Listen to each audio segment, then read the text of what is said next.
vamos programada para hoy, martes 18 de julio. Estamos en el mes patrio y de antemano agradecerles por haberse tomado el, el trabajo de conectarse. Ya saben que es súper importante estar capacitándonos constantemente. Forma parte de nuestro quehacer y nuestro desarrollo pedagógico. Y qué mejor que aprovechar que estamos a vísperas de culminar un semestre académico correspondiente al año 2023. Entonces, bienvenidos, estimados colegas, y vamos a dar inicio de esta forma a la conferencia programada para el día de hoy. ¿Alguna pregunta o comentario que ustedes deseen hacer? Lo van a poder hacer faltando minutos para que culmine esta conferencia. Allí lo van a poder hacer, estimados colegas. Entonces, vamos a empezar con la conferencia programada para el día de hoy,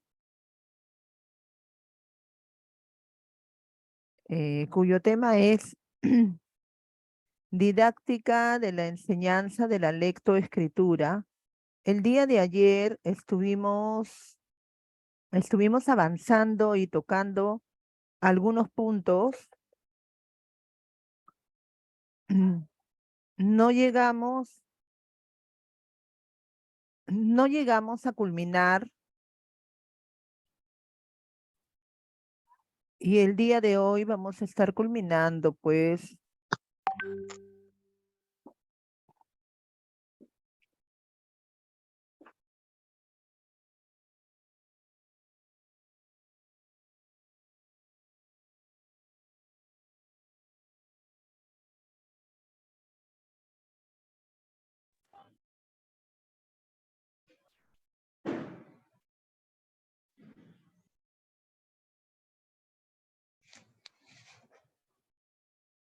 texto.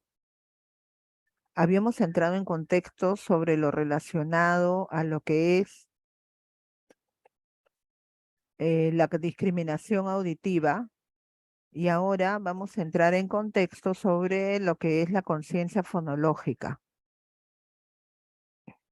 Bien, estábamos diciendo que la conciencia fonológica va a guardar estrecha relación con el tema de la lectura, porque si nuestros alumnos o alumnas no tienen una buena conciencia fonológica, se les va a dificultar o se va a hacer un ritmo muy pausado, muy lento, el apropiarse de la actividad de leer.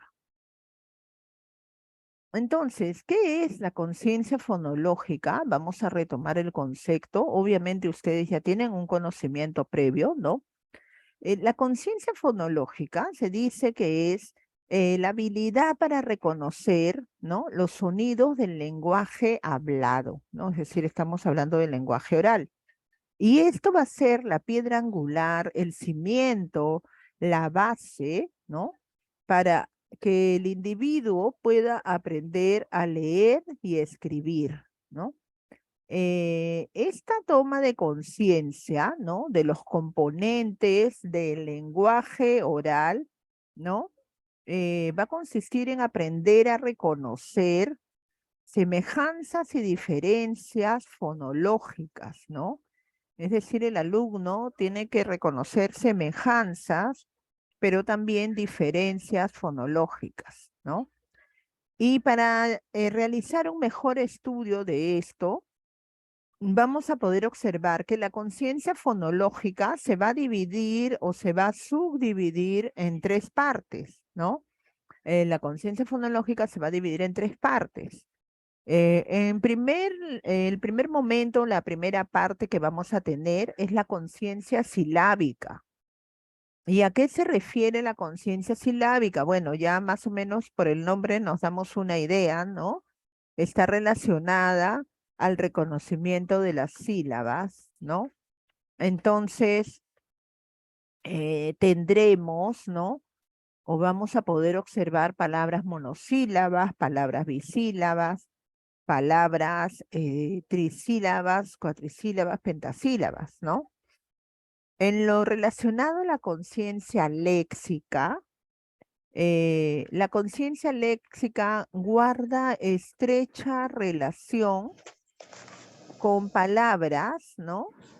Que va a consistir en contar cuántas de estas palabras conforman una frase o una oración, ¿no? Es decir, dentro de una oración o dentro de una frase tenemos un grupo de palabras, ¿no? Que conforman esta frase o esta oración. Entonces, en la conciencia léxica vamos a contar esta cantidad de palabras que constituyen la oración o la frase, ¿no? Por poner un ejemplo, podríamos decir, se aproxima un feriado largo, ¿no? Entonces, en la oración se aproxima un feriado largo, ¿no? Si contamos nosotros las sílabas, las palabras, vamos a poder darnos cuenta que está conformada por 5 palabras, ¿no? Y la última parte de lo que es la conciencia fonológica, la última subdivisión sería, ¿no? La conciencia fonémica, ¿no? ¿Y qué es la conciencia fonémica, ¿no? La conciencia fonémica está relacionada o está vinculada o tiene que ver, guarda relación con los fonemas, ¿no? El fonema es la unidad fonológica mínima, ¿no? Es decir, es el sonido de cada letra, ¿no? Y si hacemos un análisis y observamos detenidamente este tema de la conciencia fonológica, entonces podremos darnos cuenta que sí es necesaria para poder lograr un buen aprendizaje de la lectura, ¿no? La memoria auditiva, ¿no? También lo habíamos tocado el día de ayer, estamos repasándolo el día de hoy, ¿no? La memoria auditiva, ¿no? Como su nombre lo indica, es la capacidad que tenemos, ¿no? Para acordarnos, ¿no? O recordar lo que habíamos escuchado, como palabras, música, canciones, ¿no? Poesías, etcétera. Y aquí tenemos que destacar que hay algunas personas que desarrollan más la memoria auditiva en relación o en función con otras personas, ¿no? Hay otras personas que desarrollan más la memoria visual, es decir, recuerdan más cuando ven imágenes, cuando ven videos, ¿no? Eso les ayuda a un mejor estudio, a un mejor entendimiento. Sin embargo, hay otro tipo de estudiantes, otro tipo de personas que recepcionan mejor o aprenden mejor a través de la memoria auditiva, es decir, van a recordar mejor, activan mejor su memoria, evocando sonidos, evocando palabras, músicas, frases que hayan escuchado en algún momento, ¿no? Podemos decir además, entonces, que la memoria auditiva es la habilidad, la capacidad para interpretar los sonidos, ¿no? Y los estímulos auditivos, ¿no? Extraer sus significados de tal modo o de tal forma que se pueda comprender el mensaje, ¿no? De tal modo, de tal forma que se pueda comprender el mensaje. Entonces, la memoria auditiva, también conocida o también llamada memoria ecoica, ¿no? Es la encargada de conservar, de almacenar toda la información, ¿no? Toda la información sonora que recibimos, que vamos asimilando de todo nuestro alrededor, de todo el contexto, ¿no? Y consiste en recordar lo escuchado, de evocar el recuerdo de lo escuchado en el orden y secuencias apropiadas, ¿no? Eso es muy interesante porque debemos, ¿no? Recordar lo escuchado siguiendo un orden correlativo, ¿no? No podemos o no nos serviría de mucho si tuviéramos una memoria auditiva que funciona en desorden. ¿ya? Entonces tenemos que seguir un orden correlativo, ¿ya? Es decir, una secuencia. ¿Cuál fue primero? ¿Cuál fue el punto central? ¿Y cuál ha sido el final? ¿No?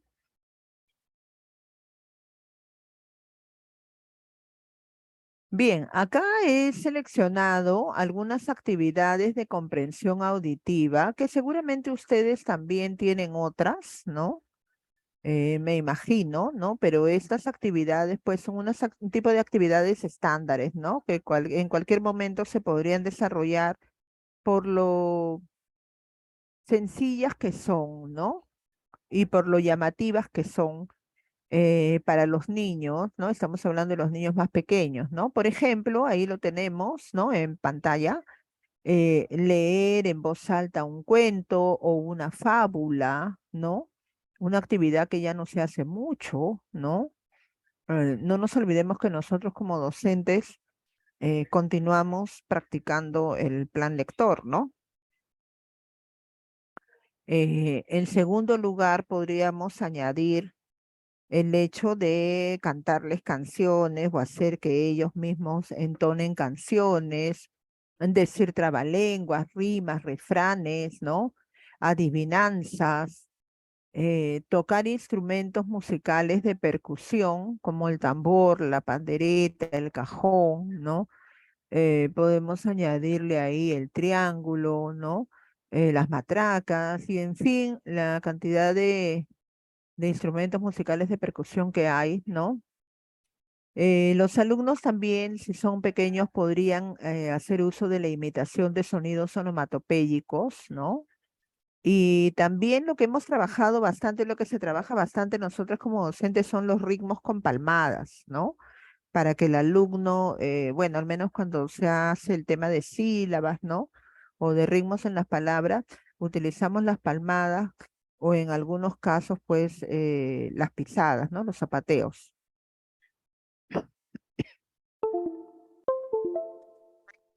Bien, ahora vamos a observar acá en la diapositiva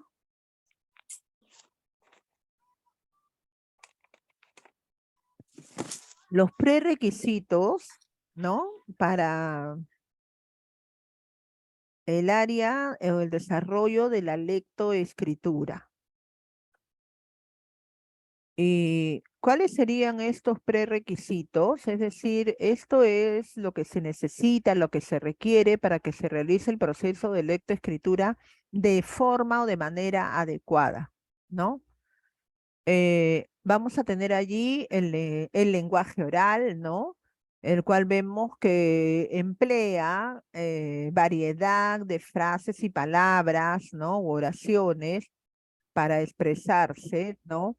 Se requiere una pronunciación correcta.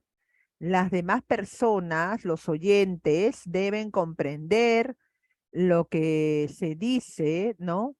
Porque tenemos que tener en cuenta que el niño escribe, ¿no? Como habla, ¿no? Y eso creo que es una realidad. Nosotros lo hemos percibido en las aulas, ¿no? Cuando el niño habla mal, muchas veces nos damos con la realidad de que también va a escribir mal, ¿no? No, quizás no en todos los casos, pero en la mayoría de casos se da esto, ¿no? Luego vamos a tener la conciencia fonológica, que acabamos de mencionarlo, acabamos de tocarlo, ¿no? Eh, que es lo que nos va a permitir saber que las palabras están compuestas por sonidos, ya lo acabamos de mencionar en antes, ¿no? Luego, como tercer punto, vamos a tener el reconocimiento de grafías, ¿no? El niño o la niña, ¿no? O los niños, las niñas, deberán saber que cada grafía representa un sonido y tiene una escritura determinada, ¿no? Es decir, reconocer el sonido y la escritura de los fonemas o letras, ¿no? Y reconocerlas en mayúsculas y en minúsculas, ¿no? Y por último tenemos el inicio de la escritura, ¿no? Una buena coordinación motora fina, visomotriz, ubicación temporoespacial y el dominio de la lateralidad, ¿no? Qué importante, miren, todo lo que implica o todo lo que involucra este proceso de, este proceso de la lectoescritura, ¿no? Entonces, son etapas que no podemos omitir, que no podemos obviar y que debemos desarrollar para que nuestros alumnos logren un buen proceso de enseñanza-aprendizaje, ¿no? Y que los objetivos que nosotros nos proponemos con ellos se logren cumplir.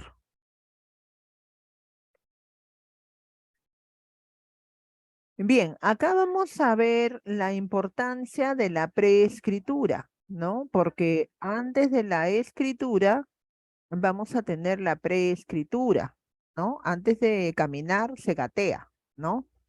Entonces, antes de la escritura vamos a tener la preescritura.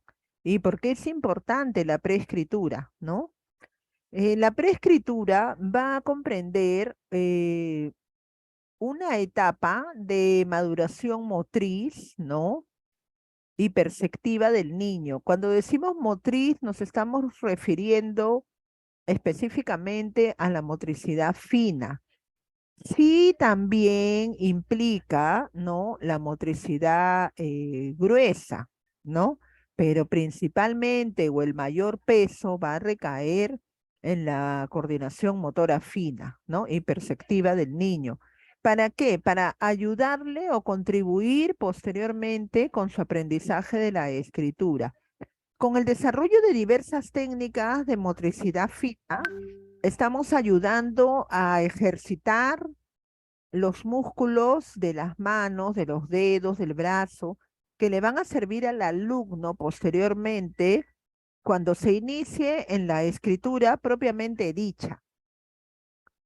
La preescritura es indispensable porque va a enseñar a nuestros alumnos la manera correcta de sostener el lápiz, ¿no?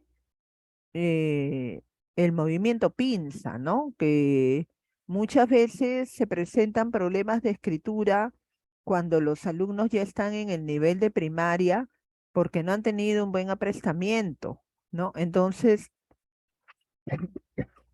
vamos a tener niños que no cogen bien el lápiz y eso les trae problemas al momento de escribir. ¿Qué tipo de problemas, Miss? Bueno, tardan en escribir, ¿no? Es decir, toman más tiempo que sus demás compañeros, ¿no? En escribir porque no cogen el lápiz correctamente. En algunos casos va a causar también una mala caligrafía porque no hacen bien el trazado de las letras, porque no cogen bien el lápiz, ¿no? Entonces, la preescritura se va a entender también, aparte de las actividades de grafomotricidad, como actividades de trazos o grafías rectas y curvas que van a tener que realizar los alumnos y las alumnas antes de empezar con la escritura de letras, de fonemas, de consonantes propiamente dichos, ¿no? Se busca o se plantea con la preescritura un adiestramiento motor, ¿no? Por medio de los controles nerviosos y musculares de la mano y el brazo, ¿no? Sabemos que los niños, cuando son muy pequeños, no tienen mucha fuerza o una buena coordinación en sus manos. Entonces, esto tenemos que irlo desarrollando a través de diversas actividades de grafomotricidad, ¿no? Que también implican la coordinación motora fina y la coordinación visomotriz. Estas actividades, como ya sabemos nosotros, solamente mencionaré algunas, colegas, ¿no? Son, por ejemplo, el punzado, el rasgado, el recorte, ¿no? El ensartado, embolillado y demás, ¿no? Etcétera. Eh, esta etapa, ¿no? Va a comprender aproximadamente entre los 4 y 7 años de edad, ¿no? Y en ella se van a destacar esquemas figurativos, ¿no? Como los rasgos del dibujo, la distribución del espacio que tienen que tener ellos en una hoja, la utilización o el empleo de los trazos, ¿no? La figura humana, que es una de las primeras representaciones que desarrollan ellos en el papel, ¿no? Sabemos que los niños muy pequeños, estoy hablando prácticamente de alumnos del nivel preescolar, no tienen muy claro el tema del esquema corporal, ¿no? Por consiguiente, cuando a ellos se les pide que se dibujen, hacen unos dibujos, pues, que no son muy acordes con la figura humana, ¿no? Generalmente tienden a omitir algunas partes del cuerpo, ¿no? Eso es una característica casi general, ¿no? Casi no digo todos, por eso digo casi general, y en algunos casos también tienden a omitir el piso, ¿no?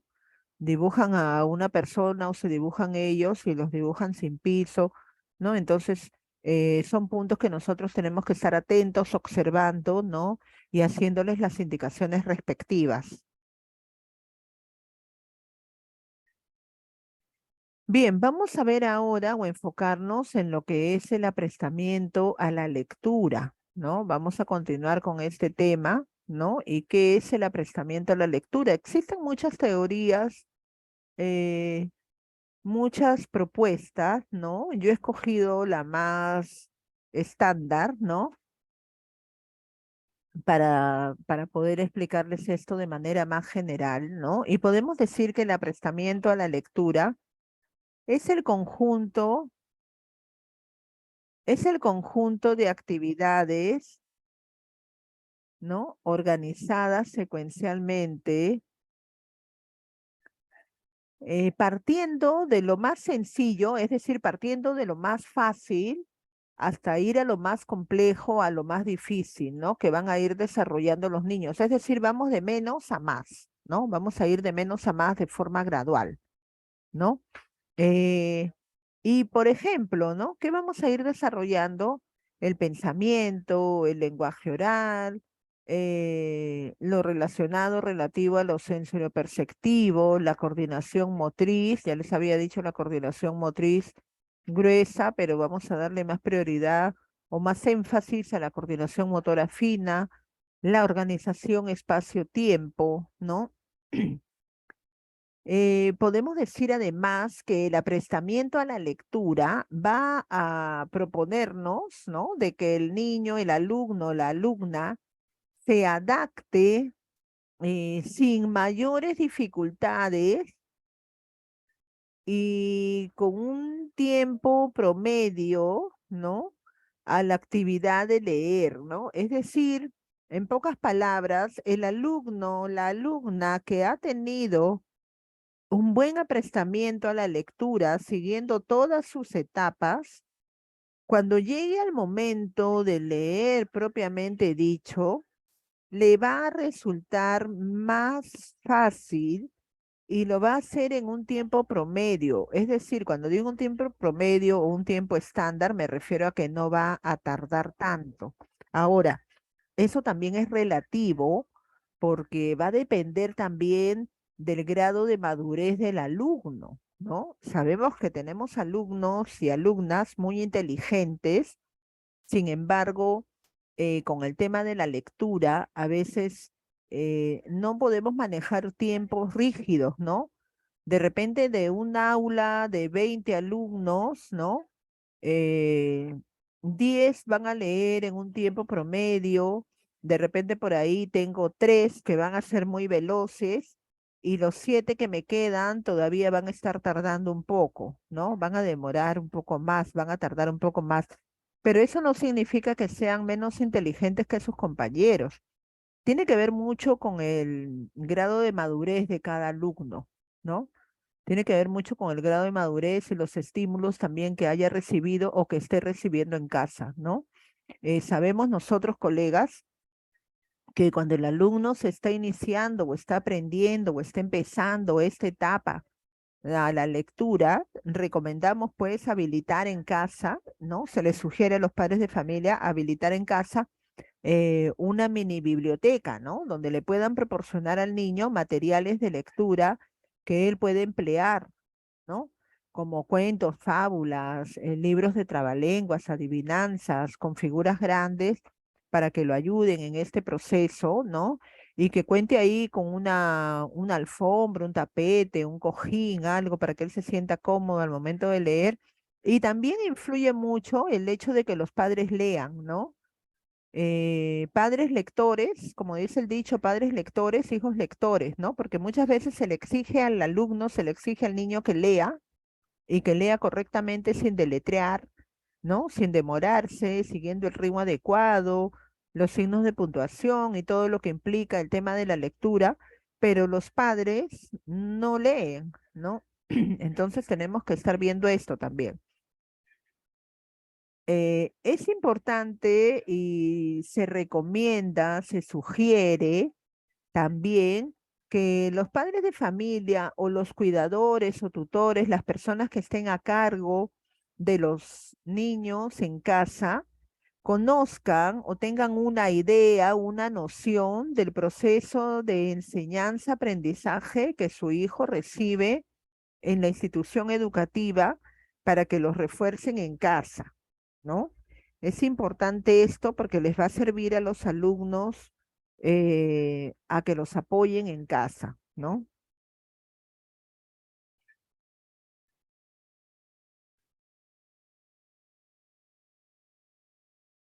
Vamos a ver ahora etapas de la iniciación a la lectura. Me está fallando la cámara, me van a disculpar. A ver, un ratito. Voy a ver el tema de la cámara. Bien, vamos a ver ahora etapas de la iniciación a la lectura, ¿no? Vamos a avanzar un poco más rápido para poder llegar a culminar. Eh, el inicio de la lectura, ¿no? O la transición a la lectura se inicia desde muy temprana edad, ¿no? En primer lugar, a través de el lenguaje oral, ¿no? Y se va a ir incrementando, se va a ir desarrollando conforme los niños y niñas son expuestos a diversas experiencias de lectura en ambientes escolares y familiares, ¿no? Es decir, a lo que me refería yo anteriormente, ¿no? Que era el tema que necesitamos proporcionarle a nuestros alumnos, alumnas, a nuestros niños y niñas en casa y en la institución educativa materiales, ¿no? De lectura diversos, variados, para que ellos tengan un abanico de posibilidades y se vean motivados al hecho de leer, de incrementar la lectura. Teléfono. La lectura es una actividad, una práctica que se va a adquirir mediante el dominio de los sonidos, de las letras, de los fonemas, ¿no? Y vocabulario, ¿no? Que se debe incrementar constantemente para lograr que el alumno lea con fluidez y además lograr la comprensión lectora, ¿no? En la comprensión lectora, pues que es algo con lo cual nosotros tenemos que realizar un trabajo constante, ¿no? Por no decir arduo, con nuestros alumnos, ya sea de los, cualquiera de los tres niveles, ¿no? Inicial, primaria, secundaria, ¿no? Porque creo yo, a mi parecer, que debido a la pandemia, debido al confinamiento, al trabajo remoto, a las clases virtuales, los alumnos, y por qué no decirlo también las personas adultas, empezaron a perder, ¿no? O a dejar el tema de la lectura y nuestros niños se volvieron o se han vuelto muy sedentarios, ¿no? Y como esta generación es la generación pues de los alumnos tecnológicos, entonces cuando realizan la actividad de la lectura, les cuesta trabajo leer un libro en físico, ¿no? y prefieren leer un libro en la computadora, en algún dispositivo, ¿no? Puede ser la computadora, la tablet, eh, el celular, ¿no?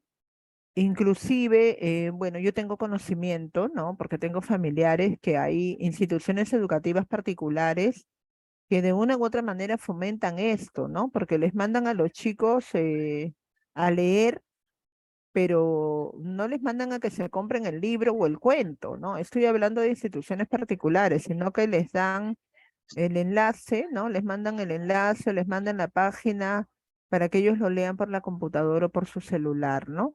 Particularmente yo discrepo con eso, porque no es lo mismo realizar una lectura en físico, es decir, con mi libro, con mi cuento, con mi revista, con mi fábula, con lo que yo vaya a leer, ¿no? A leerlo de una computadora o de un celular, ¿no? No se desarrollan las mismas habilidades, ¿no? Y eso está comprobado. Pero sin embargo, pues, como les digo, no sé si pasará lo mismo en las instituciones donde ustedes trabajen, pero sí, ¿no? ¿Y por qué lo hacen? Bueno, por temas de facilidad o de adecuarse a los tiempos tecnológicos de ahora, ¿no? Van a depender o son criterios, creo, del manejo de esto, ¿no? Eh, Otro punto, ¿no? Es eh, que los padres de familia les den oportunidad a sus hijos de manipular materiales escritos, ¿no? Y de realizar trazos. ¿Cuáles son estos materiales escritos? Libros, revistas, periódicos, fábulas, cuentos, ¿no? ¿Y por qué es interesante eso?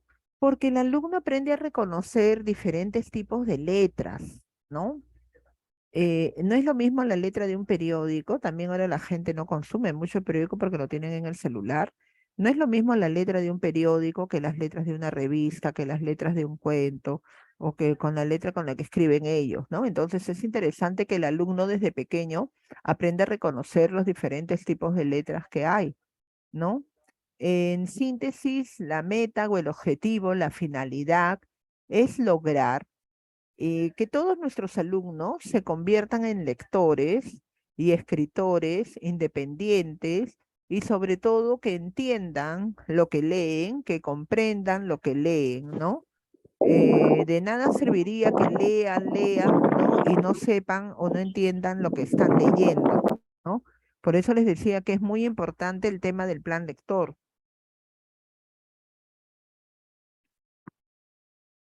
Cuando se han hecho las mediciones de comprensión de lectura, que manda el Minedu, eh, se ha podido establecer y se ha podido comprobar que un alto porcentaje de estudiantes en los tres niveles, inicial, primaria y secundaria, y considero también inicial, ¿no?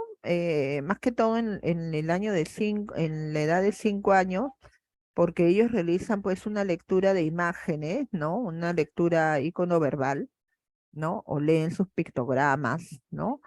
Entonces, se ha podido comprobar que un gran porcentaje, ¿no? Un alto porcentaje de alumnos y de alumnas no comprenden lo que leen, ¿no? Y que tienen dificultades al momento de leer, ¿no? Entonces, esta es una propuesta, es un reto para nosotros, ¿no? Los docentes, las docentes, ¿no? En el cual estamos trabajando, yo estoy segura que trabajamos día a día, ¿no? Pero tenemos que contar también con el apoyo, pues, ¿no? De los padres. Un punto en contra creo que tenemos nosotros es la tecnología, ¿no? Porque la tecnología es algo bueno y va a continuar, ¿no? Tiende a aumentar, pero si lo sabemos dosificar y la sabemos emplear, ¿no? Si dejamos que la tecnología nos gane, entonces no vamos a poder obtener los objetivos propuestos o las metas trazadas.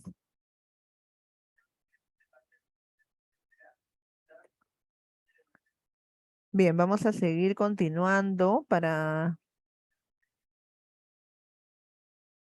poder darles tiempo también a ustedes de que puedan realizar algún comentario o alguna pregunta, si así lo creen oportuno, ¿no? Vamos a hablar un poquito de la lectura emergente. ¿A qué se relaciona o a qué se debe la lectura emergente, ¿no? ¿O qué es la lectura emergente, ¿no?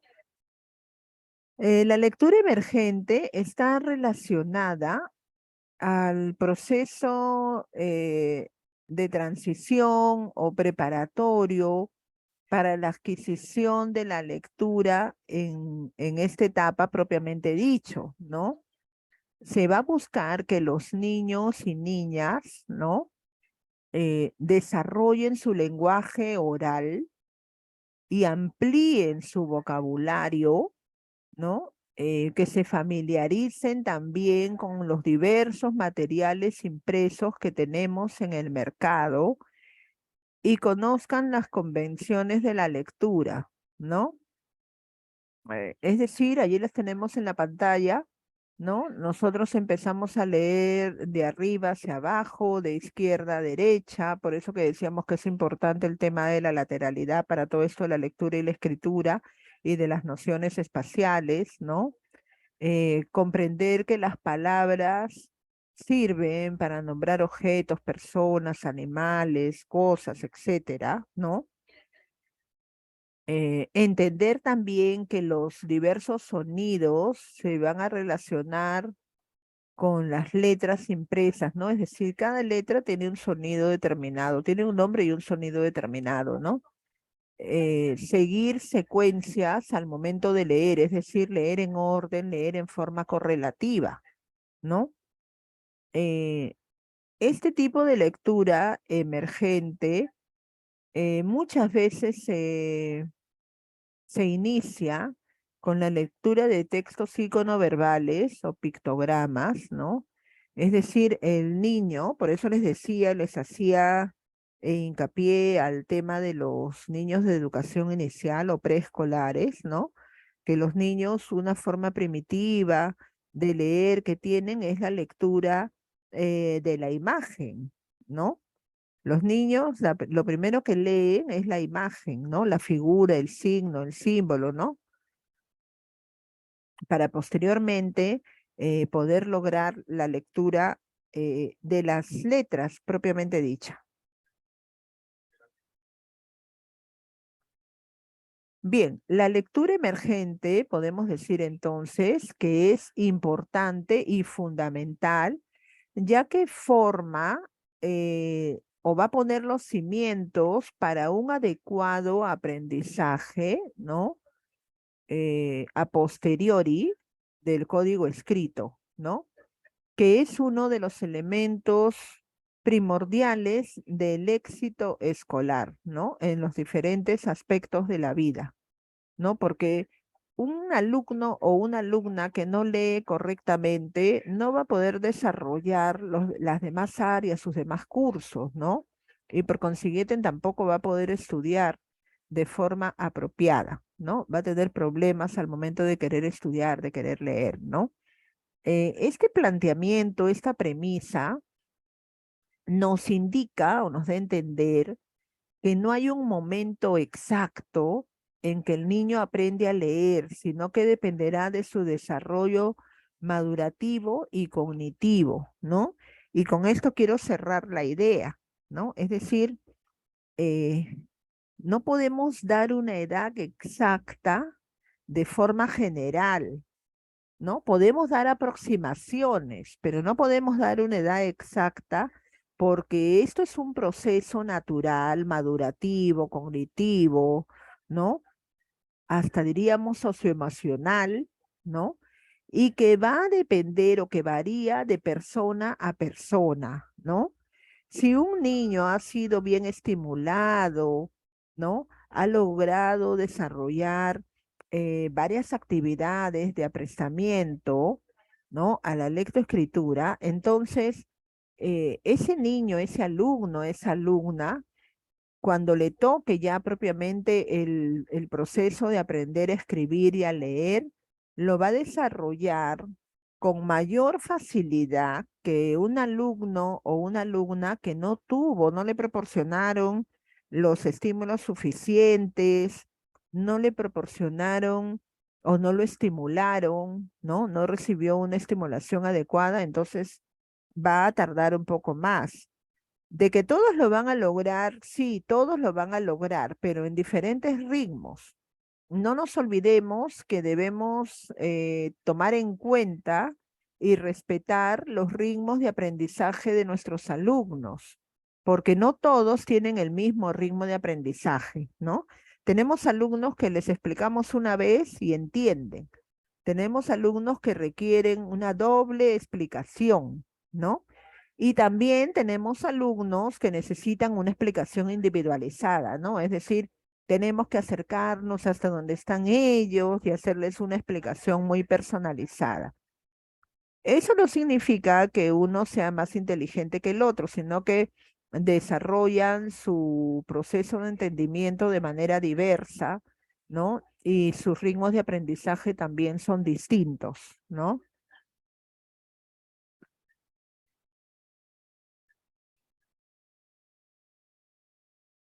Bien, entonces con esto estaríamos ya terminando con este cuadro, estimados colegas, para poder dar tiempo a que ustedes puedan realizar alguna intervención, alguna pregunta, algún comentario. Eh, Vamos a terminar con este cuadro, ¿ya? Aprendizaje de la lectura inicial, ¿no? Se refiere o está relacionado al proceso de enseñanza-aprendizaje de la lectura. Cuando se enseña a leer, es importante y necesario desarrollar los siguientes aspectos, ¿no? Tener cuidado con los siguientes aspectos. ¿Y cuáles son estos aspectos, no? Bueno, acá yo he seleccionado 5 aspectos que considero que son necesarios para el aprendizaje de la lectura inicial, ¿no? En primer lugar, ya lo habíamos mencionado, la conciencia fonológica, ¿no? En primer lugar, la conciencia fonológica, solamente lo vamos a nombrar porque ya lo hemos desarrollado, ¿no? Entonces, la conciencia fonológica, el conocimiento del principio alfabético, es decir, reconocer las diferentes letras que existen en nuestro alfabeto, eh, el hecho de leer con velocidad y precisión y expresión adecuada, ¿no? El, el cuarto sería el vocabulario, manejar un amplio vocabulario compuesto por sinónimos, antónimos, parónimos, homófanos, etcétera, ¿no? Y por último, el manejo de estrategias de comprensión del texto, ¿no? Que implica aplicar estrategias para entender y recordar, ¿no? Que se aplican 3 momentos, ¿no? En la lectura: antes, el durante y el después, ¿no? Entonces, estimados colegas, tenemos 5 minutos para que ustedes puedan realizar la intervención que consideren pertinente, ¿no? De repente quieren contar alguna experiencia, tienen algún comentario, algo que decir, pueden hacerlo a través lo pueden hacer a través de mensajes, ¿no? Yo los voy a estar leyendo. Esta es la última conferencia. De esta manera estamos culminando las conferencias, ¿no? Y lo pueden hacer a través de sus mensajes de texto, ¿no? Voy a abrir el chat grupal para ver si tienen algún comentario, alguna duda, alguna pregunta, o quizás si no lo quieren hacer a través de mensaje de texto, podemos activar el audio, ¿no? Yo voy a ver las manos que se levantan.